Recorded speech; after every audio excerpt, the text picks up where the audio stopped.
মা হওয়ার পর শিখে গেছি কিভাবে ১ ঘন্টার গোসল ৫ মিনিটে করতে হয়।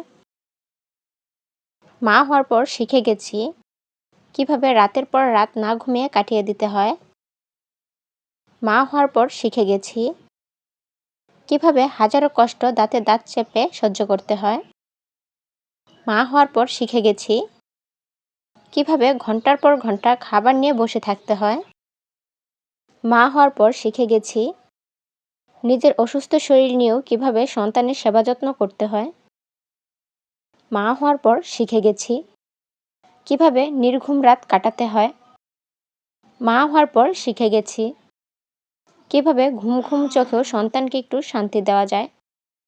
মা হওয়ার পর শিখে গেছি খুব ভালোভাবে বুঝে গেছি বাবা মা কি জিনিস। মা হওয়ার পর শিখে গেছি কিভাবে নিজের খাবারটা না চিবিয়ে গিলতে হয়। মা হওয়ার পর শিখে গেছি কিভাবে বলতে হয় আমিও কারো আদরের মেয়ে ছিলাম। মা হওয়ার পর শিখে গেছি কিভাবে নিজের ইচ্ছে আকাঙ্ক্ষাগুলোই ফুল স্টপ লাগাতে হয়। মা হওয়ার পর শিখে গেছি কিভাবে অহেতুক বদনামি নিয়ে নিরুপায় হয়ে বাঁচতে হয়।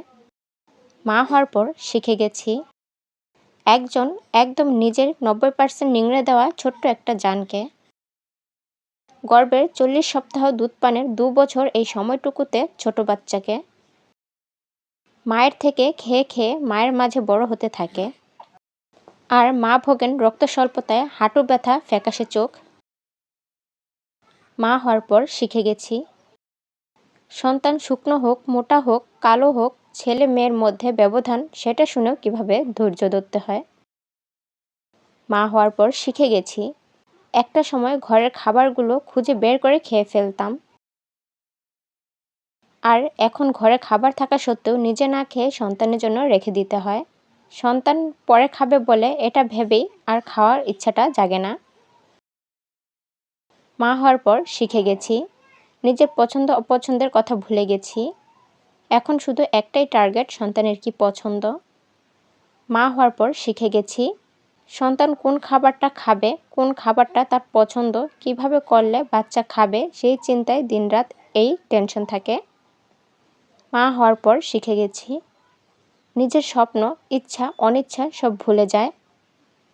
মা হওয়ার পর শিখে গেছি প্রতিদিন মাথা আঁচড়ানোর বদলে সপ্তাহে একবার মাথার চুল আঁচড়ানো।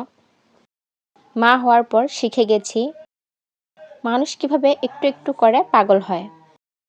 মা হওয়ার পর শিখে গেছি মাকে ছাড়া মা হওয়া এত সহজ নয়।